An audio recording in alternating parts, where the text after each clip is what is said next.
Story conclusion. All sat listening to Chomatella's last story. Some praised the skill with which she had told it, while others murmured at her indiscretion, saying that, in the presence of the princess, she ought not to have exposed to blame the ill deeds of another slave, and run the risk of stopping the game. But Lucia herself sat upon thorns, and kept turning and twisting herself about all the time the story was being told, insomuch that the restlessness of her body betrayed the storm that was in her heart, at seeing in the tale of another slave the exact image of her own deceit.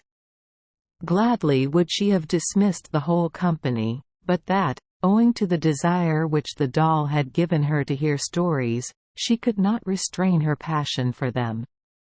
And, partly also not to give Taddeo cause for suspicion, she swallowed this bitter pill, intending to take a good revenge in proper time and place.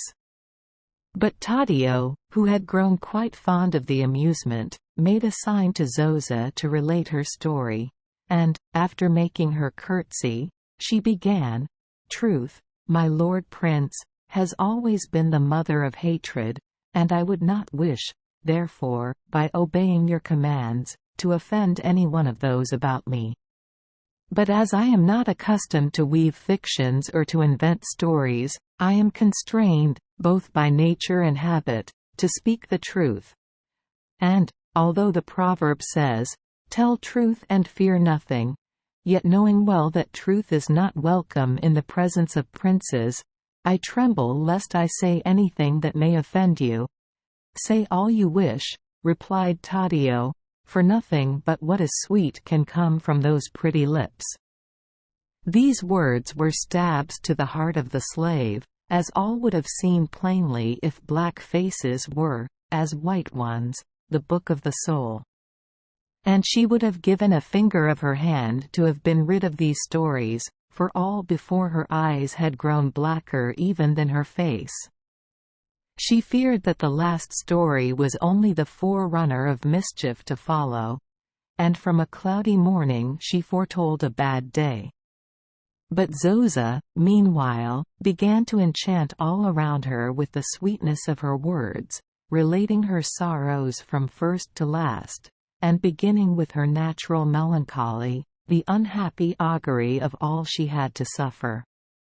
Then she went on to tell of the old woman's curse, her painful wanderings, her arrival at the fountain, her bitter weeping, and the treacherous sleep which had been the cause of her ruin. The slave, hearing Zoza tell the story in all its breadth and length, and seeing the boat go out of its course, exclaimed, "Be quiet and hold your tongue, or I will not answer for the consequences." But Taddeo, who had discovered how matters stood, could no longer contain himself. So, stripping off the mask and throwing the saddle on the ground, he exclaimed, "Let her tell her story to the end, and have done with this nonsense.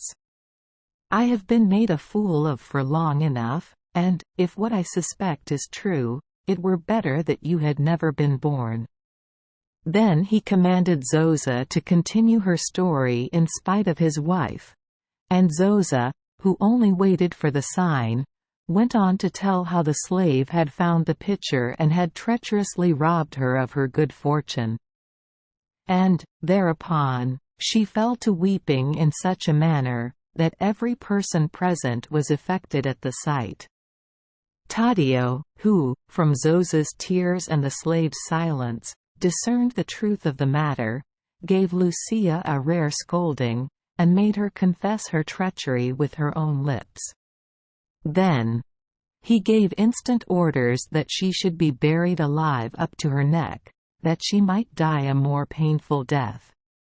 And, embracing Zoza, he caused her to be treated with all honor as his princess and wife, sending to invite the king of Wood Valley to come to the feast.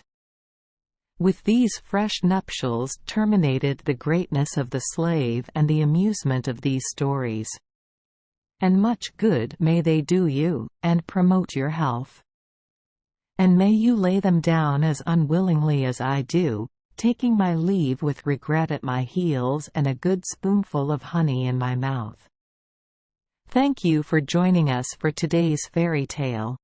We hope these stories bring joy and meaning to your day. If you love our channel, please hit the subscribe button so you won't miss any exciting tales. Wishing you a good night and sweet dreams. See you in the next story.